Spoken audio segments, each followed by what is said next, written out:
My wife cheated at our anniversary. I exposed them, chose revenge, divorced, and rose again anew.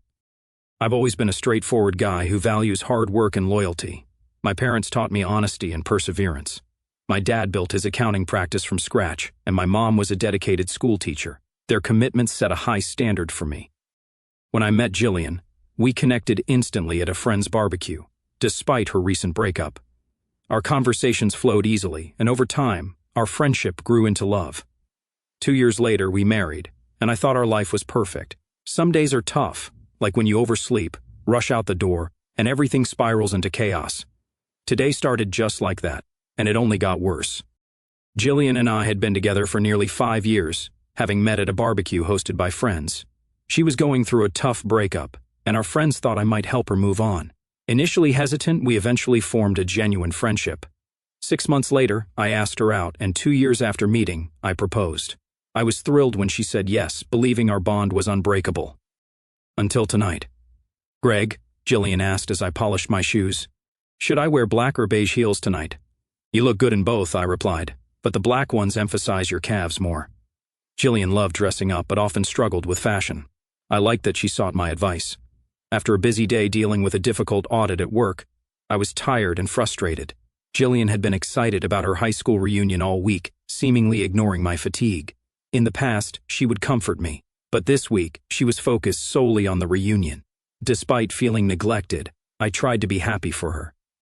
At the reunion, Jillian was quickly surrounded by her friends, leaving me alone at dinner. I sat with our friends Lena and Mark, barely participating in the conversation. Jillian acted happy but hardly spoke to me, and I noticed odd glances from others. As dinner ended, Jillian and Lena disappeared for a long time, and everyone prepared to move to the club for more drinks and dancing. "What's going on, Mark?" I asked, approaching my friend when Jillian and Lena didn't return. "Sorry, Greg," Mark said, flinching as I touched his shoulder. "I'm not sure what you mean." I gave him an incredulous look. "Mark, seriously?" I stopped when I saw Lena return alone, avoiding my gaze. "Come on, Lena, where's Jillian?" I asked, concerned. Lena hesitated, then glanced at Mark. She looked around, struggling to find the words. "Sorry, Greg, she's with the band, heading to the club without telling me." "Her husband?" I asked, anger rising. "What aren't you telling me?" They avoided my gaze. Frustrated, I rushed to the club, driving faster than usual. I arrived in minutes. Inside, I saw Jillian dancing closely with another guy. My heart sank as people from the reunion watched with pity. Lena touched my shoulder, startling me. "This is Jillian's first love, Troy," she explained. "They grew up together and dated through high school. He got a scholarship, and they broke up when he left. I watched them dance, feeling betrayed." Lena continued. "He's been back for a few months, transferred with his job. They don't seem too broken up," I muttered. Lena added, "They were meant to be together, Greg." Her voice held a mix of emotions. As the song ended, Troy kissed Jillian. My anger peaked as I clenched my fists, drawing blood. Jillian noticed me and approached, leaving Troy behind. "Troy was my first love, Greg. We promised to reunite when he came back," she said bluntly. "So you reunited?" I replied sarcastically. "Don't be like that," Jillian scolded. "Troy and I are meant to be together." "We married, Jillian," I retorted. "I'm sorry, Greg, but we need to divorce. Troy and I have a deeper connection." People were staring, and a bouncer approached. "Greg, you've never been—" She trailed off. "I love you, but our love isn't like mine with Troy." Troy joined us, putting his arm around Jillian. "You must be Greg," he said with fake concern. "That's Gregory to you," I snapped. "Okay, I get it," he replied. "You're upset. We've been together since I got back. She's divorcing you." Jillian turned pale, hoping it wouldn't come out. Realizing his mistake, Troy pushed Jillian behind him, ready to defend. "Look, Gregory," Troy said, trying to sound conciliatory. "I'm sorry you found out this way, but maybe it's for the best. Jillian says you've been a great husband. It would be nice if we could all be friends since we share so many mutual friends." "Not for long," I said, looking at Jillian before turning back to Troy. He paled and tried to respond, but I spoke first. "So let me get this straight," I said, suppressing my growing anger. The music stopped, and everyone turned to listen. "You two had true love, then Troy moved away. Jillian and I met, fell in love, and got married. Now Troy's back, and you two rekindled your relationship behind my back. Clearly, everyone else knew, and now I'm humiliated. Greg, it wasn't supposed to be. Jillian started. Wasn't supposed to be what? I shouted. You've ignored me all week, dragged me here, then ditched me. You left without telling me, just so I'd catch you here. Hey, Troy tried to interject, but I stopped him. Don't say a word, Romeo, I growled. You're both unfaithful. You've been seeing each other for months. Back off. Look, Greg, Troy said, trying to calm the situation. Jillian and I are meant to be together. We're sorry you got hurt, but she loves me and we're going to get married. You and she need to divorce. Naturally, I replied coldly. Gregory, Jillian said, I'm sorry, but this is the best way. It will hurt, but it's for the best. She paused, trying to read my mood. It's Gregory, not Greg, I corrected. She gulped. Gregory, she said. I know you're hurting, but we're still young. You'll find someone else. My eye twitched, making her pale even more. Gregory, I think it's best if you leave, Troy said. Everyone here knows Jillian and I belong together, and you're just the third wheel. I smiled, and half the room looked at me questioningly. On that, we agree. He smiled, thinking I understood. Now that it's out in the open, Jillian and I will stay away from your house this weekend and next week so you can move out. Move out? I asked, tilting my head. Well, it's Jillian's house, Troy said. I see, I replied, narrowing my eyes. Gregory, my soon-to-be ex-wife, said, we thought it would be easier for you. The house is perfect for Troy and me to have kids. It's too big for you. I see, I repeated, the last syllable hissing. The silence stretched on until the DJ resumed the music. No one started dancing. Everyone watched to see what would happen. Troy spoke loudly. I'm sorry, Gregory, but this is the situation. I know it's hard, but don't take offense. He held out his hand. I stared at it, then back at him. He quickly withdrew his hand. Deciding it was time to leave, I turned and walked out. No one stopped me. The bouncers opened the doors, and the noise from inside died down. Are you okay? One of the bouncers asked. No, not really, I replied. The other bouncer said, if you wanted to go back and give that asshole a couple of punches, we could wait a few minutes before pulling you out. For the first time all day, I laughed. The bouncers smirked. While tempting, I don't need a night in the gatehouse. Both nodded. I've seen some nasty breakups, but this is one of the coldest, the first bouncer said. I'm sorry. I waved off the sympathy. Don't worry about it. I'll just go home and change the locks, the second bouncer added. I raised an eyebrow and smiled. We talked a bit more before I shook their hands and left. On the way home, I stopped at a hardware store. It was late, but I quickly bought new locks, deadbolts, moving boxes, and packing tape. Once home, I changed the locks and started packing Jillian's things. A few hours later, exhausted and feeling utterly abandoned, I sat down with a Kraken and soda. I opened my laptop, canceled our joint credit cards, opened a new account, and transferred half of our joint savings. I found our legal folder with house deeds, investment properties, and a prenuptial agreement. While it didn't cover infidelity, it protected my business assets. I slept fitfully but managed a few hours. In the morning, I found a cafe and enjoyed a fusion breakfast. While there, I drafted a letter to a lawyer friend explaining the situation. He called, shocked, but assured me he'd file the divorce papers on Monday and refer me to someone who could help. When I got home, Mark and Lena were waiting in the driveway. I parked on the curb and Lena started, Greg? I raised my hand, stopping her. It's Gregory. Excuse me? Lena asked. My name is Gregory. Only friends can call me Greg. Listen, buddy, Mark began, trying to be conciliatory. We're sorry about last night. It's not like... I raised my hand again, silencing him. I looked at a tree across the road, one of its limbs torn off by a storm, and felt it mirrored my situation. Losing Jillian felt like losing a limb. Tears streamed down my face as I turned back to Mark and Lena. Don't you dare make excuses, I hissed. You've known Jillian's been cheating for months and said nothing. But Gregory, it's true. Lena started. Love? I interrupted. Real love doesn't betray and humiliate. I thought what Jillian and I had was true love. I never doubted her. I worshipped her and would have given her everything. I know, Lena said, tears in her eyes.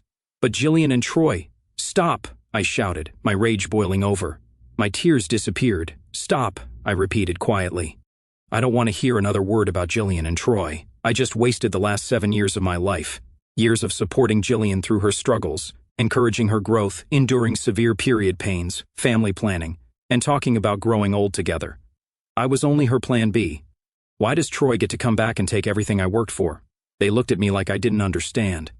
I continued, my pain and anguish bursting out. He gets all my efforts, the woman I helped rebuild, and all her friends who betrayed me. At least they looked ashamed. Well, screw it, I exclaimed. Get off my property. Mark tried to interject. Greg, I glared at him. I get it. You thought Jillian and I would be happy forever, but Troy is back, and they deserve to be happy, right? What about me and my happiness, I asked. They had no answer. I deserve a faithful wife and friends who care. I don't need your pity. If I seem bitter, it's because I am. Put yourself in my shoes. Mark, when Lena leaves you for her true love, you'll understand. Mark tightened his grip on Lena's arm, silencing her. All right, Gregory, he said. We're leaving, but is there anything we can do? I looked at their minivan. Wait here. I brought out several boxes of Jillian's things and threw them in front of them. Fragile items shattered. Take these to Jillian's new place. But Jillian said she needs the house, and you're going to move, Lena said. I laughed. It's not her house. Tell her not to come back. Everything that belongs to her is in these boxes. My lawyers will send the divorce papers on Monday. You didn't even, Lena started. Fight? No, she's in love with him. She cheated on me and has been lying for years. She gets what she deserves. I watched them load the boxes into their van and drive away. They realized they had lost my friendship, but I wasn't there to see their remorse. That night, I got drunk and cried. I trashed the living room in my rage, breaking a vase from our first wedding anniversary and smashing furniture. I punched holes in the hallway walls, ripped off cabinet doors, and dented the refrigerator. I woke up with a hangover, a headache, bloody knuckles, possibly a broken hand, and scratches all over. I bandaged myself and knew I'd need to see a doctor. The living room was destroyed, the hallway walls were damaged, and the kitchen was a mess. I remembered the twisted satisfaction of hitting the refrigerator. In the dented refrigerator, I found expired orange juice, took a couple of Panadol tablets, and drank a big gulp. After half an hour, the throbbing subsided. I moved to the living room, sat on the floor between broken chairs, and stared at the cracked TV. The day passed in a blur. I went to the doctor, who found hairline fractures in both arms and bandaged them. I ignored messages from people, including Mark and Lena. That night, I went to bed without recalling much of the day, except for the TV and doctor visit. Monday morning, I went to the office. I checked emails and prepared for a 9 a.m. team meeting. My receptionist, Colleen, entered, saw my bandages, and sat down. Bad weekend? She asked. I sighed and turned to her. Jillian dumped me for her true love, I said flatly. What? Colleen exclaimed. No, you're serious? I raised my bandaged hands, eyes watering. It's true. At the reunion, everyone knew Jillian had been cheating with Troy. They ambushed me Friday night. I broke down, and Colleen hugged me. I told her how I had smashed the furniture in a drunken rage and visited the doctor. By morning, we dried our eyes and prepared for the meeting. Colleen led the team into the meeting room. Hope everyone had a good weekend, I said, noting their glances at my bandages. This week, I began, but Colleen interrupted. I'm sorry, Gregory, but you can't pretend everything is normal after what happened. I hesitated, then nodded. Colleen explained, Gregory was betrayed by his wife and friends. Jillian had been cheating and left him in a humiliating way. She paused, looking at James. Isn't that right, James? James, one of Jillian's classmates, turned pale. He said. Were you there Friday night? Colleen asked. Yes, but... James began, and did you know about the affair? Colleen pressed. James lowered his gaze. I knew, he admitted quietly. The room fell silent, bristling with anger toward James. James, Colleen said, you need to leave and think about your future here. If we find you supported Jillian, you'll be dismissed. Understand? He swallowed and stood. I understand, he said, leaving the room quietly. No one spoke. For the most part, I'd forgotten that James had been in the room on Friday. I hardly noticed anyone except those ruining my life. I cleared my throat. Everyone, I said, bringing us back to the present. My personal life is a mess, and my weekend wasn't pleasant. I held up my bandaged hands. But we have work to do and clients to serve. Let's support each other, and if you need anything, let Colleen know. I'll be here, but bear with me. I nearly cried as everyone expressed sympathy and encouragement. One last thing, I said. Don't crucify James just yet. Let's get the whole story before blaming him. Everyone muttered, but agreed. Colleen ran the rest of the meeting. Afterward, I went back to my office and stared out the window. A few minutes later, Colleen knocked and entered with James. You and James need to talk, she said. I nodded, settling into my chair. James sat across from me, looking down, so I started, an accusation in my voice. Gregory, James began, then laughed briefly. Something funny, asked Colleen, her tone stern. James smiled sadly. No, nothing's funny. My boss was betrayed, my wife yelled at me all day, and I might lose my job. It's gallows humor or tears. I smiled cautiously. James, start at the beginning. He nodded. You've heard how perfect Jillian and Troy were in high school. I nodded. Yes, recently, that's all I've heard. James continued. I was a math major, not in the popular crowd. But we all knew Jillian and Troy. They broke up before graduation when Troy went abroad. Jillian was devastated. Then I found out Troy had a girlfriend in the States. I nodded again. I helped her get back on her feet. We kissed for the first time after one of those conversations. That's how it was until recently. James continued. I got my degree, married Sherry, and got a job here. I was surprised and happy to see Jillian with you, knowing Troy's departure had hurt her. When did you find out about their affair? I asked. About an hour before you and Jillian showed up for dinner, he said. A few classmates mentioned Jillian leaving you for Troy, and everyone was surprised. I gave James a questioning look. He sighed. Before dinner, only a few people knew what was happening, but by then, everyone in the class knew Jillian and Troy were meant to be together. Mark and Lena took Sherry and me aside and explained. They felt sorry for you, but said you weren't part of Jillian's future anymore. James looked pained, blushing, and maybe even teary-eyed. Sorry, Gregory, we couldn't stay for dinner. Sherry wanted to be there for you, but Mark and some guys escorted us out, telling us to stay away. James, I started, feeling guilty, but he raised his hand to stop me. I'm sorry, Gregory, I need to finish this. I promised Sherry. I nodded, stunned.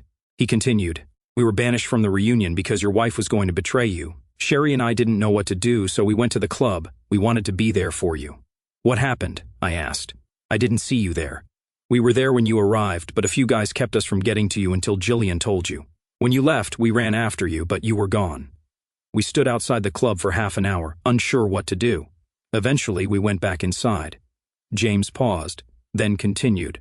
When we returned, half the class shunned us, and the other half were disgusted. They surrounded us and wouldn't let anyone near us for the rest of the evening. And? I prompted. They acted like you were nothing, James said, swallowing. This had been planned for months. There was talk that Jillian and Troy were planning to get married soon. He looked down, clenching his hands. Sherry and I fought all night. We were repulsed by their behavior. James pulled a piece of paper from his notebook and placed it in front of me. What's this? I asked, reading it quickly. My resignation, he said, defeated. It was signed and dated yesterday. James, I began. No, Gregory, he replied. What they did was wrong, and I couldn't help you. You deserve better. Sherry and I agreed I'd rather resign than have you see me and be reminded of Friday night. We sat in silence. I looked at his resignation letter and laughed, a short bark-like laugh. Colleen and James looked at me. I tore the letter in two. Your resignation is rejected, I said. Behind us, Colleen smiled. James looked shocked. But Gregory, why? He stammered. My friends call me Greg. You tried to help me and sympathize with me. If that's not a friend, I don't know what is. James nodded. Sherry and I thought it was for the best. I know, I replied. And that's why I want you both to stay. We talked for half an hour. Then Colleen, James, and I called everyone back into the conference room. I explained that James had been blindsided too and was ejected because of the situation. Any animosity toward James disappeared, and everyone left with smiles. The rest of the week I spent most of my time in the office, counseling my staff and working on my divorce. I didn't end up mailing the divorce papers. Jillian filed them at work. Infidelity isn't a mandatory factor in divorce in Australia, but I made sure my lawyers, Mike and his assistant Sally, included it in the legal documents. After Jillian received the papers, I ignored her calls and texts, assuming they were angry. I managed bank accounts, listed assets, checked canceled cards, and insurance. My team handled the legal paperwork, ensuring Jillian couldn't touch anything. Colleen stopped by my house on Tuesday night and was shocked by the devastation. She cried as she walked through the rooms. By Wednesday, she had contacted my insurance agency and arranged a damage assessment. By Friday, appraisers and cleanup crews were scheduled for the following week. Exhausted by Friday night, I still didn't sleep well. On Saturday morning, I went for a run, ending up at a cafe where I enjoyed coffee and a croissant before jogging home. To my surprise, Jillian was sitting on the steps when I arrived. She looked disheveled, dressed in mismatched clothes. Greg, it's good to see you, Jillian began. I spat out a ball of phlegm, interrupting her. What? Are you surprised I'm taking care of myself after you betrayed me? Afraid I'd eliminate myself or be a wreck? She took a step back, pale. It wasn't like that, Greg. I never meant to hurt you. Yeah, right, I said. You set everything up to humiliate me in front of everyone. She looked down. It wasn't my idea. Mark and Troy thought if we did it this way, you wouldn't resist. I laughed bitterly. You think I'd fight for you after you betrayed me? You're delusional. But, no buts, I hissed. You lost any right to my respect when you cheated. Now get lost. Greg, you can't talk to me like that. I'm still your wife, Jillian said, her anger rising. Huh, I said, walking to the front door and unlocking it. When she tried to follow, I stopped her. You're not invited. But Greg, this is still my house too, she insisted. No, it isn't. It belongs to a trust, and I pay rent to it. She looked confused. Jillian, this isn't your house anymore. You don't live here. Wait, I have something for you. I went inside, texted my lawyer, grabbed a few things and returned to the door. Jillian was still there. Greg, I raised my hand. First, it's Gregory. Only friends call me Greg, and you're not a friend. She gulped. Second, I handed her a folder. Here's a check for your half of our assets. Her eyes widened. Third, you have something for me. She hesitated, then pulled a manila envelope from her purse. I'm sorry, Gregory. You will be, I said. I opened the envelope and read the documents. She wanted 75% of our savings and 50% of my business, along with a restraining order. Really? I asked, raising my eyebrows. She couldn't meet my gaze. She knew they had gone too far. I called my divorce attorney while Jillian stood there, looking defeated. Sally, my divorce attorney, picked up on the second ring. Hi, Sally. Jillian is here, demanding I respond to the divorce petition and slapping me with a restraining order that includes my house, which she no longer lives in. I listened to Sally swear, watching Jillian turn red as she heard it. Sally assured me she'd handle it. I turned to Jillian. How does it feel to be one of the most disgusting humans, Jillian? She was silent for a moment. It's not like that, Gregory, she said quietly. I convinced Troy to give you until Monday to move out so we can move in. I laughed. You can't move in, it's not your house. But you can't be here, she replied irritably. I shrugged. Maybe, but that doesn't mean you can be here either. It's time for you to leave, Jillian. I'd wish you well, but that would be a lie. Do you hate me that much? She asked, looking at my bandaged hands. Do you seriously have the nerve to ask me that after everything? I answered. You were my best friend, and you destroyed it all. Jillian looked down. It wasn't my idea. Mark and Troy thought it would be easier this way. I laughed bitterly. You think I'd fight for you after you betrayed me? You lost any right to my respect when you cheated. Now get lost. Greg, you can't talk to me like that. I'm still your wife, Jillian said, her anger rising. Huh, I said, unlocking the door. When she tried to follow, I stopped her. You're not invited. But Greg, this is still my house too, she insisted. No, it isn't. The house belongs to a trust. You don't live here anymore. Wait, I have something for you. I went inside, texted my lawyer, grabbed a few things and returned. Jillian was still there. Greg, I raised my hand. First, it's Gregory. Only friends call me Greg, and you're not a friend. She gulped. Second, I handed her a folder. Here's a check for your half of our assets. Her eyes widened. Third, you have something for me. She pulled a manila envelope from her purse. I'm sorry, Gregory. You will be, I said. I opened the envelope and read the documents. She wanted 75% of our savings and 50% of my business, along with a restraining order. Really? I asked. She couldn't meet my gaze. She knew they had gone too far. At that moment, I saw Mark and Lena approaching, with Troy in the distance. Oh, look, our friends, I hissed. Greg, Mark said, coming up behind Jillian. Calm down, buddy. Back off, asshole, I replied. We're not friends. Your betrayal is as bad as hers. You have nothing to say that will help. I glared at Mark and Lena. You both helped set up that scene at the club to humiliate me. You're as guilty as Jillian and Troy. Greg, Lena began. Don't you dare, Lena. You helped my wife cheat on me and set me up for maximum humiliation. If you think that's love, then there's no hope for society. They looked stunned. I stopped, then had an idea. Lena, will you forgive Mark when he comes home smelling of perfume after spending the night at a strip club? I smiled condescendingly. Lena looked at Mark. Baby, that's not true, Mark stammered. I laughed. No, it's not true, but Mark likes to brag about special lap dances during our golf games. Lena sensed the truth. Mark took a step back and ran down the road, with Lena chasing him, yelling. I looked at Troy, who was staring in surprise, then at Jillian with a smug grin. Greg, she said hesitantly. Gregory, you didn't have to do that. I grinned. Don't worry, Jillian, this is just the first shot. Mark still has a lot of secrets, and this is just the beginning. You and Troy won't like what's coming next. What do you mean? Jillian asked. Go away, Jillian. Tell Troy to take you far away, because if you stay, things will get worse for you. Greg, what's wrong with you? Where's the man I loved? She asked. He's dead.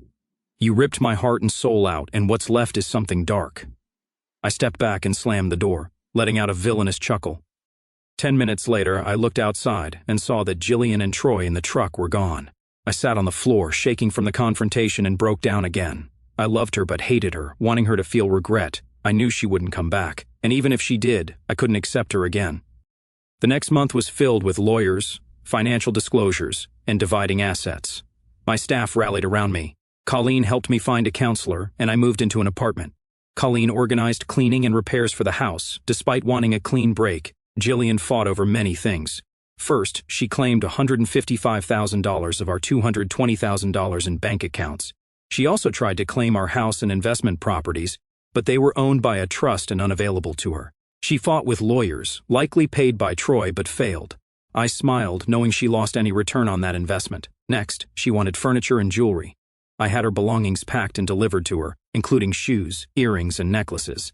She also claimed half of my business, but the prenuptial agreement laid out by Sally denied her any part of it.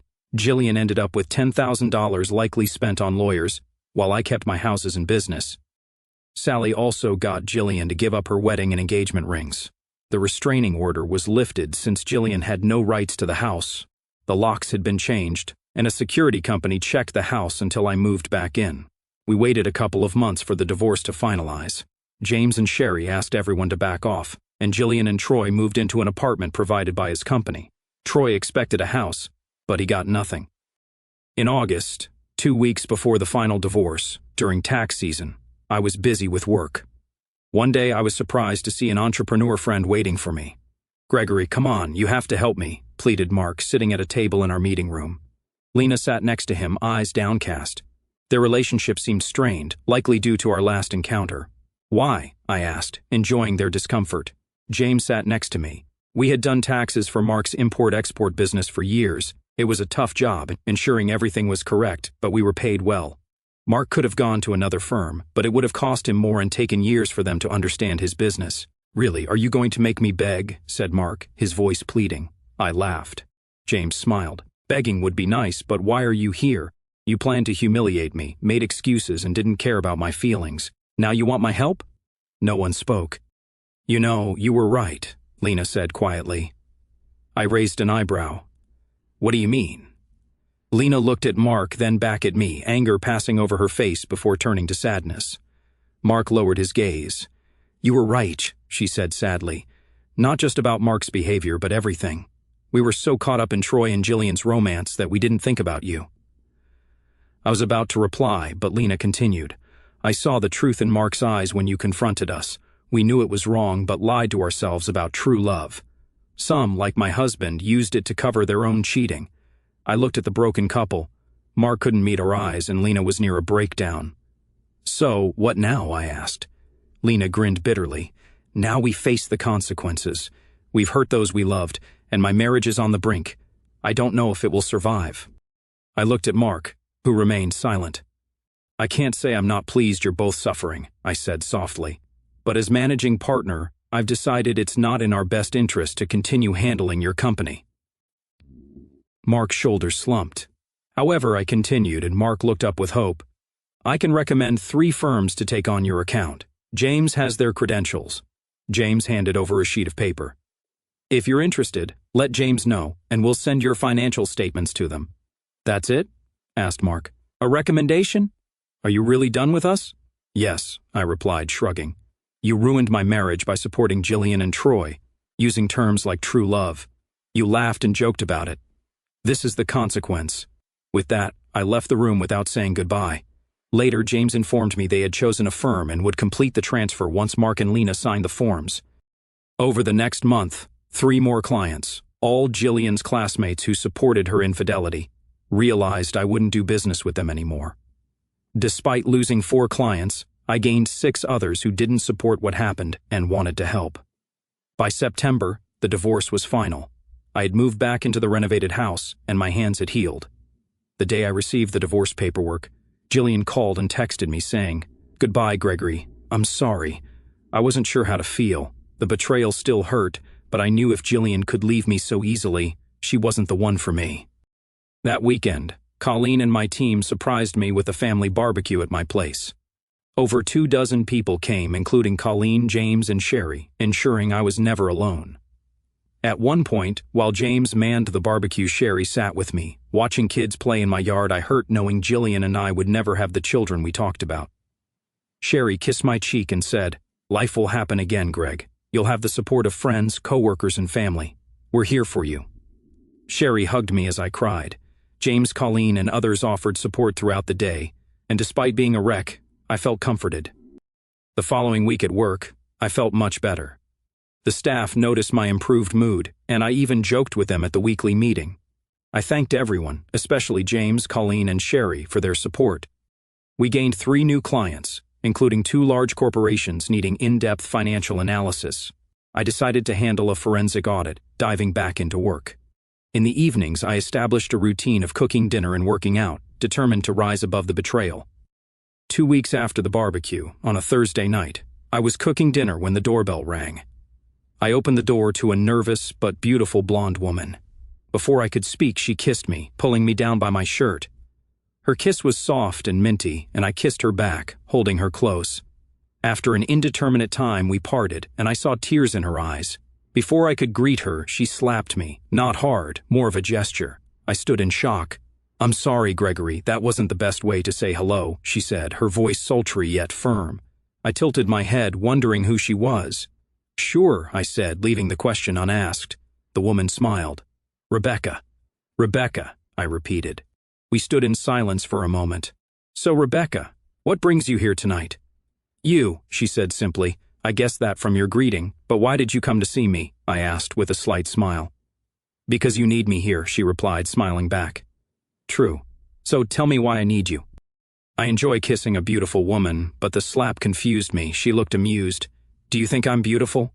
I nodded. "And gorgeous." Her smile widened, and I was captivated by this woman I had just met. "Thank you, Gregory," she said, blushing. "Does something smell nice?" she asked, sniffing the air. I sighed contentedly and opened the door, inviting her in. We chatted as I led her to the kitchen, poured her a glass of Shiraz, and continued cooking dinner. I quickly prepared a second plate for Rebecca. She watched me cook, holding her wine but not drinking it. I set the table, dimmed the lights, and served the food. Rebecca giggled. "Our first date, and you ordered for me." "A woman likes a man who knows what he wants," I replied. Rebecca laughed, then raised her glass. To Gregory, showing that even wounded, he still knows how to treat a lady. We clinked glasses and smiled. Rebecca took a bite of the dish and her eyes widened. "Gregory, this is amazing. Thank you." I nodded, tasting the food. It was delicious. "So, Rebecca, no more games. Who are you, and what's going on?" She took another bite and a sip of wine before speaking. "First, thank you, Gregory. You handled my greeting with grace. I stood at your door for almost 20 minutes before knocking." I nodded, sipping my wine. "As for who I am, we've met before. I'm Colleen's niece." "Ah, Rebecca. Yes, you look very different than the last time we met," I replied. She smiled, and I remembered her goth phase days. She had dyed black hair, piercings, and heavy makeup. "I was coming out of a period of self-destruction," she said, smiling. "I had just broken up with my boyfriend and was lost. Aunt Colleen brought me to your office after talking to my mom for a change of scenery." I nodded, recalling the meeting. She had come to the office, dressed in all black with piercings. "He cheated on me with 3 people, 2 girls and a guy," she said bluntly. I almost choked on my wine. "What?" "Yes," she said, looking into her wine glass. "We were at a club, went back to a guy's place, and I found them together. I ran home and cried for days. Mom convinced me to go for a walk with Aunt Colleen, and that's when she brought me to your office." I smiled. "I remember. Aunt Colleen introduced us, and you shook my hand. You didn't look at me like I was pathetic. You didn't judge me for how I was dressed or my piercings. Do you remember what you asked me?" I nodded.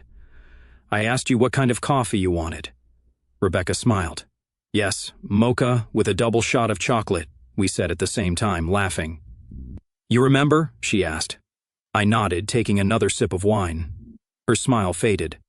"The slap was because I was at the barbecue that day, and you didn't notice me," she said, looking into my eyes. "I'm sorry, Rebecca. It was a rough day," I said. She smiled faintly. "It's okay, Gregory. It wasn't meant to be serious. I just mentally kissed you and then slapped you because you didn't notice me. I even hugged you and told you everything would be okay. But I guess you don't remember much of that day." I had a vague image of slender arms and dark blue jeans with a red blouse telling me everything would be okay. Do you remember? She asked. Sort of. Red top, blue jeans? Rebecca nodded. I asked Aunt Colleen about you the other day, she said, blushing slightly. She knew I had a crush on you and encouraged me to come over and talk to you. I chuckled. Did you plan to kiss me? No, Rebecca blushed. I didn't know if I could do it, but when you opened the door, I just went for it. I smiled and took her hand. I'm glad you did. It was the best thing that's happened to me in months. Rebecca smiled, and we spent 3 hours talking. She helped me clean up dinner, and we continued our conversation over port, moving to the living room. I learned she was 28, 4 years younger than me, and a recent finance graduate. She liked various music but hated heavy metal after her goth phase. She became a junior accountant at a manufacturing firm and enjoyed her work. She was close to her family, with parents married for 30 years and a younger sister in New Zealand. She loved the beach, but had sensitive skin and had only had 2 boyfriends, including the goth who betrayed her. We talked about our lives. I shared that I was estranged from my mother after my father's sudden passing caused family strife. My younger sister also caused a rift by taking Jillian's comment out of context. By 1 a.m., Rebecca decided to leave, though we were both tempted to continue. As I climbed into bed, I smiled for the first time since my life had fallen apart.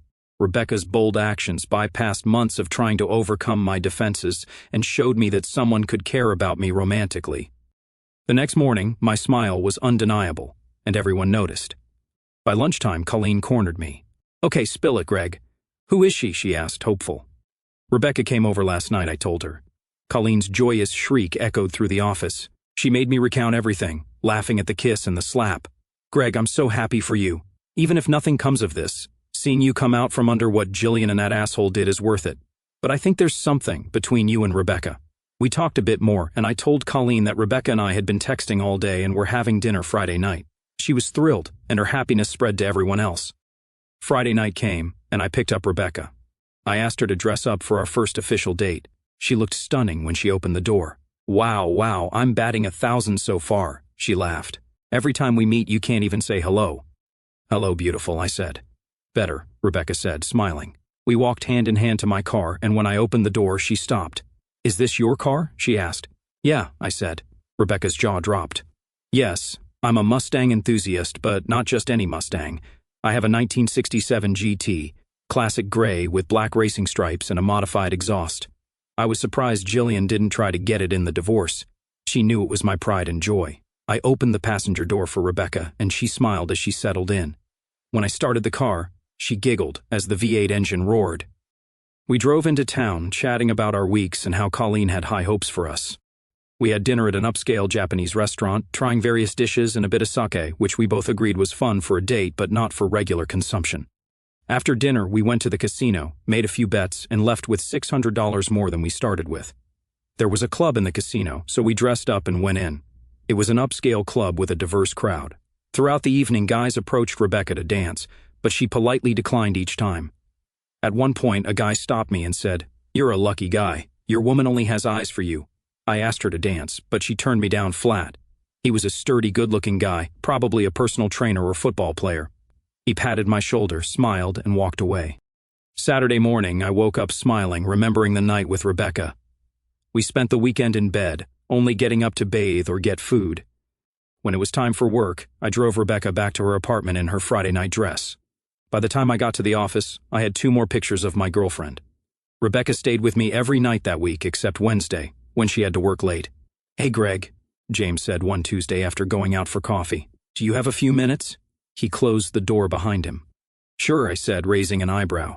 "So, you and Rebecca are doing well?" he asked. "Yeah," I grinned. "It's only been a few months, but it feels like 6. James looked worried. "Sherry and I have been together for almost 5 years, but it feels like 10 in a good way." I held up my hand, grinning. "I get it." James nodded. "Sherry and I are happy to see you smiling again. We were wondering if you and Rebecca would like to have dinner at our place Saturday night." "I'll check with Becky, but I think we're free." Greg," James continued nervously, "it's about Jillian." I sighed. "What about her? Do you know about the Kensington audit we're doing?" he asked. I nodded. Kensington was one of the large multinationals we had taken on, and James was leading the audit. "We found some issues," he said, laying out reports.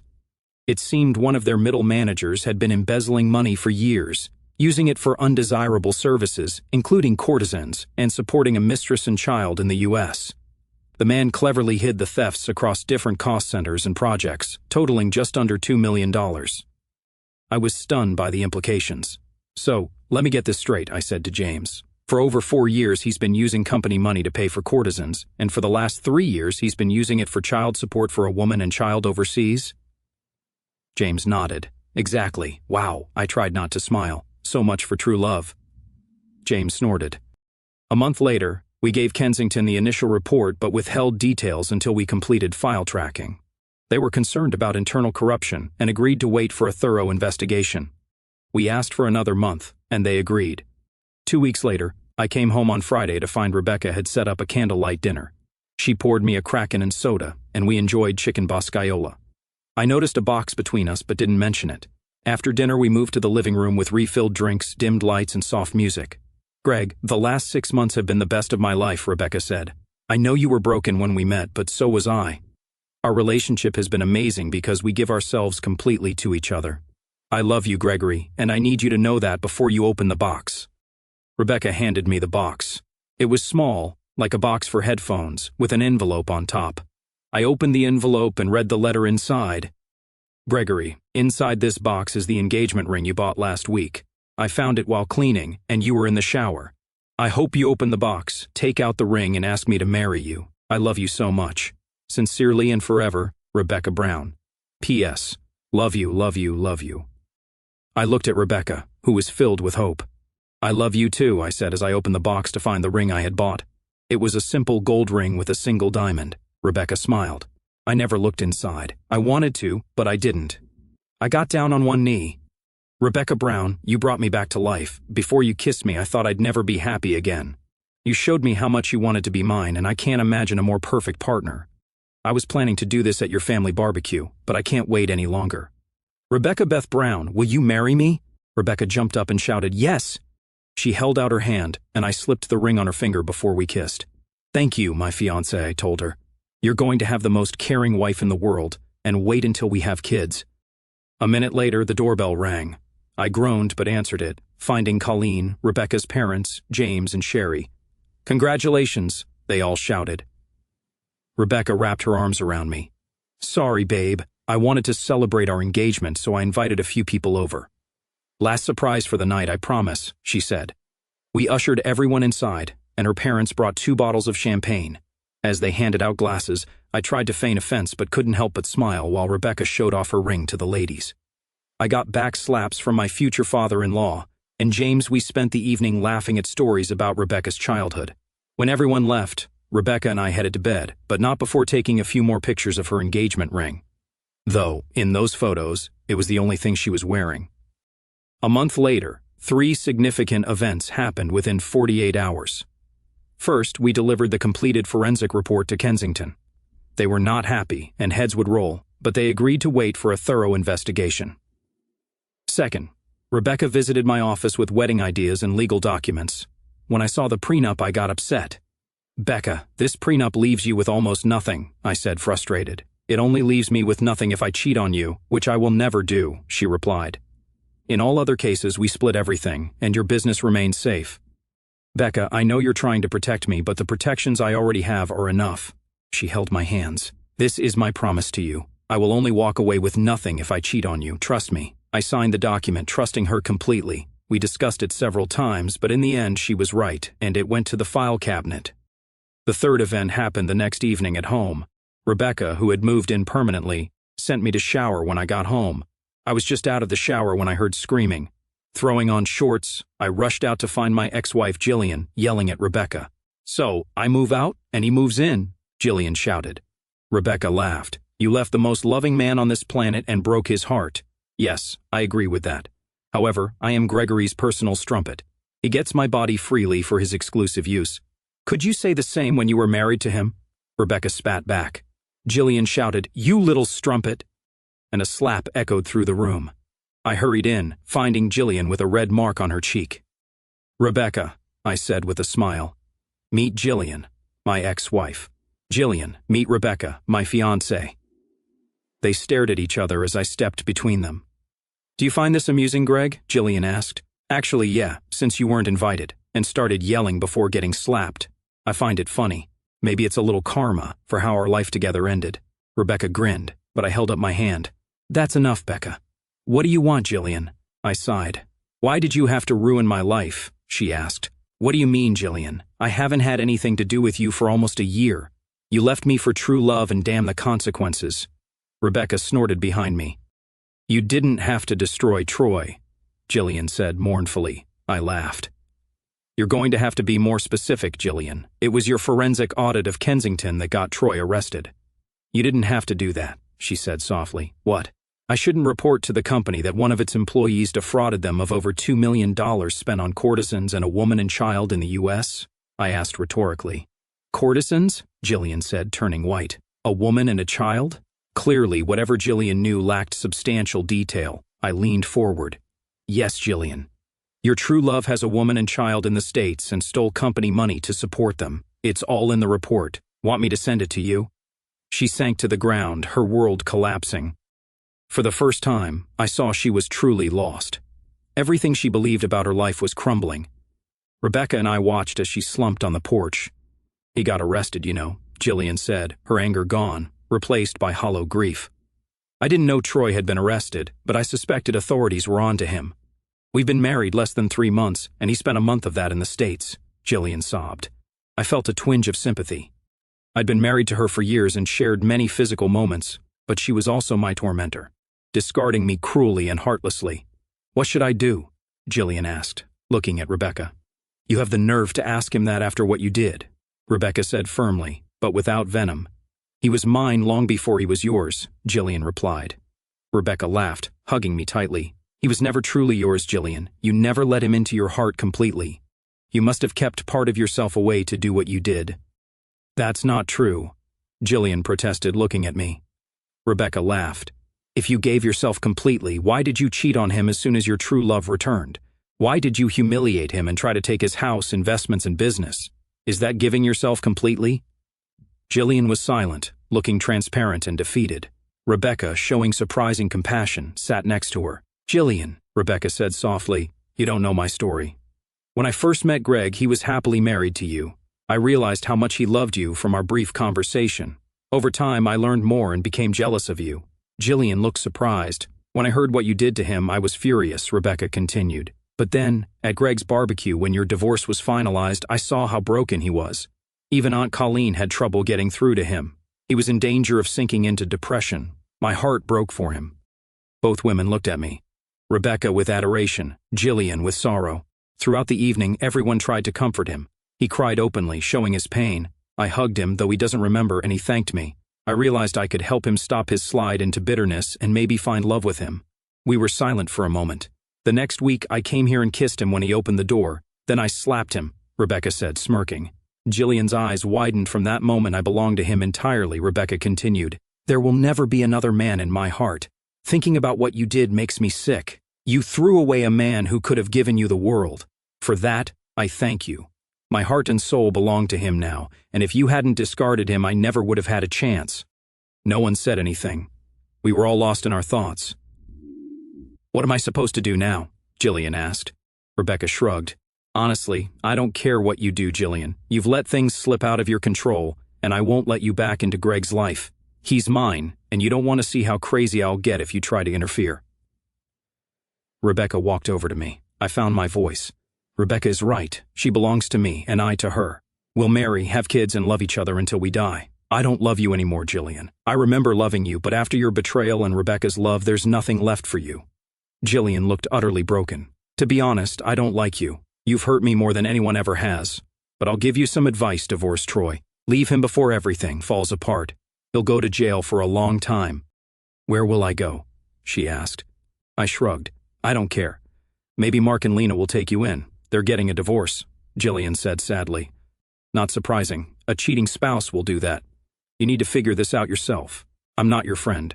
We're just people who once had something. Is there no chance of being friends? Jillian asked hopefully. No, Rebecca and I answered together.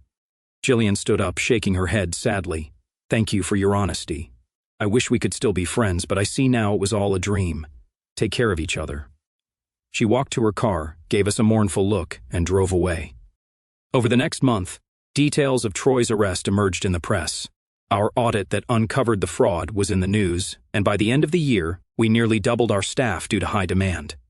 Rebecca and I married in a small ceremony with friends and family. We honeymooned in North Queensland, enjoying 2 weeks on the Golden Beaches. When we returned, we settled into a routine of work, love, and planning our future. Rebecca agreed to stop birth control, and we waited to see what would happen. 9 months later, Sarah was born. 2 years later, we had twins, Henry and Peter, and our last child, Bridget, was born after that. After Bridget, we decided 4 kids were enough, and I had surgery. Our lives were rich and full, with the usual family problems, but our home was filled with love. 32 years later, on a crisp winter morning, the kids and I laid Rebecca to rest. Her battle with cancer had lasted 2 years. Even in her weakened state, we often lay together, and she needed to feel my love. "Baby," Rebecca said, in pain but alert as we snuggled together, "you're going to be okay. I'm not leaving you alone." I snorted. "I know. We'll only be apart a few years before I find you," I said, stroking her graying blonde hair. Rebecca smiled. "Like Canada?" We both smiled, remembering the blizzard that kept me an hour away from her for 3 weeks, communicating only via FaceTime. "Yeah," I replied, and we smiled. "Will you miss me?" she asked. I snorted again. "You know I'll miss you with all my soul." We lay together, not needing words. After a while, she grabbed my hand. "I'm scared, baby," Rebecca said, crying quietly. "I know there's not much time left. I can feel my body shutting down." Her tears hit my chest. "We've been married over 30 years, have 4 children, 6 grandchildren, and another on the way. We traveled the world together, and now this." I whispered, "I'll be here the whole time. I'm not going anywhere." "I know," she replied. "It's the only thing that gives me strength." The next day, the children came with their families, and we all sat with Rebecca. She was much weaker than before, and we knew her time was near. As her skin lost color, we spent the day reminiscing, laughing, crying, and singing. The kids said their goodbyes, surrounding the bed, and I hugged my wife. "I love you," I told her, feeling our time together slipping away. "I love you," she replied weakly. Her eyes dimmed, and her hand lightly slapped my cheek, reminding me of our first day together. We smiled, and she pulled me close for a kiss.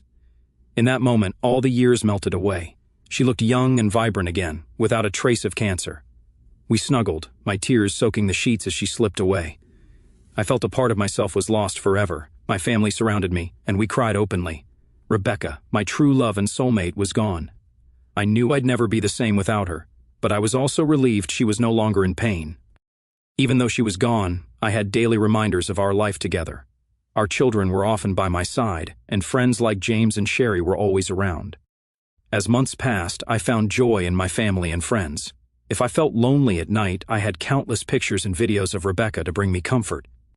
6 months after Rebecca's passing, I was enjoying coffee at our local cafe when a shadow fell over me. "Gregory," said a voice I hadn't heard in over 30 years. "Jillian," I replied, recognizing her as an older version of the woman I once loved. I gestured to the seat across from me. "Would you care to join me?" She hesitated before nodding and sitting down. As I studied her, I noticed the wrinkles, gaunt look, and lean body. I hadn't followed her life since that evening on my porch, but it hadn't been easy. "How are you doing?" I asked. "Oh, as I get older, my body doesn't react the way it used to. Sometimes I wonder if I should just stay in bed to avoid the pain," she said. I laughed, understanding her sentiment. Jillian smiled, but then grew sadder. "I heard about Rebecca. I'm sorry, Greg," she said genuinely. "Thank you," I replied. "I miss her terribly, but she's always in my heart. The kids don't give me a moment's peace now that Becky's gone. They're determined to keep me active and looked after." Jillian smiled briefly, but then looked sad again. "Do you have kids?" I asked. She shook her head, looking down at her coffee with regret. "I've never had children," Jillian said. "I was married 6 times, but never found anything like what I had with my first boyfriend." "I really blew it, didn't I, Greg?" she asked, then held up her hand. "No, I know I did. I hurt you badly and blamed you for Troy tricking me into thinking we were soulmates. Every man since then wasn't a match for you." I reflected on the woman before me. I had hated her for a long time, but now I saw a broken, sad woman who had never found real love. "Jill," I said, catching my breath, and she looked at me with hope. "You need to forgive yourself. Not all 6 marriages could have been as bad as Troy's. Surely a couple of them were okay." Her eyes lost focus for a moment. You're right, Barry, my fourth husband, was kind and gentle. But after that night with you and Rebecca, I never forgave myself for what I did to you. I wanted to be loved but never got over the pain I caused you. She looked at me. I know I've said this before, but I'm sorry for what I did to you, Greg, Jillian said softly. Thank you, Jillian. I accept your apology, I replied, and we both smiled. We spent the next few hours talking. I shared stories about my life with Rebecca and our kids. Jillian talked about her hobbies and her retirement after 25 years in local government administration. Greg, do you think that... She began uncertainly as we stood to leave. I smiled and shook my head. No, I'm sorry, Jillian. I love my wife too much. I know you loved Rebecca, but she's gone, she said, searching for the right words. I held up my hand. Jillian, Becca, and I were only separated for a short time until we are reunited again. My love for her burns as brightly today as it did the day we met. I cannot and will not cheat on my wife. My words struck a deep chord in Jillian, and she nodded slowly. Friends, then? She asked. We'll see, Jillian, we'll see, I replied. I held on for another decade until a stroke took me on a Saturday afternoon. Sarah and Bridget were nearby, and we were having lunch when I sat down to watch TV. I felt no pain, just fatigue, and then I closed my eyes. The next moment I felt arms around my waist and realized Rebecca was hugging me. Becca? I asked. It's okay, baby. It's your time, she told me. The kids? I asked. They're ready. You haven't noticed how much you've slowed down in the last month, but they have, she said. This is real, isn't it? I asked. She laughed, pulled me close, and kissed me. If it is, what a way to go, kissing your wife until your last breath. But no, it's real. Look, the girls are coming, Rebecca said. For the next hour, we watched my family gather and cry, but there was laughter too. They shared stories about Rebecca and me, laughing and crying together. Rebecca and I stood with our arms around each other, proud of our strong family. When the paramedics took my body away, Rebecca and I hugged and kissed the kids, knowing it would be a long time before we saw them again. They didn't notice us, just a slight movement of air. Come on, baby, Rebecca said, wiping her tears. I have so much to show you. We have a lot of love to make up for. Don't I have to go to God or something? I asked. Well, yeah, he's waiting for you, but don't worry, he's a good guy, she smiled. I paused to take her in. She looked as she did before we conceived Sarah, and I looked about the same too. Wait, there's entertainment in heaven? I asked. Rebecca smiled, her eyes blazing, grabbed my hand and pulled me along. Come and find out, my true love, she said with sensuality in her voice. Come and find out.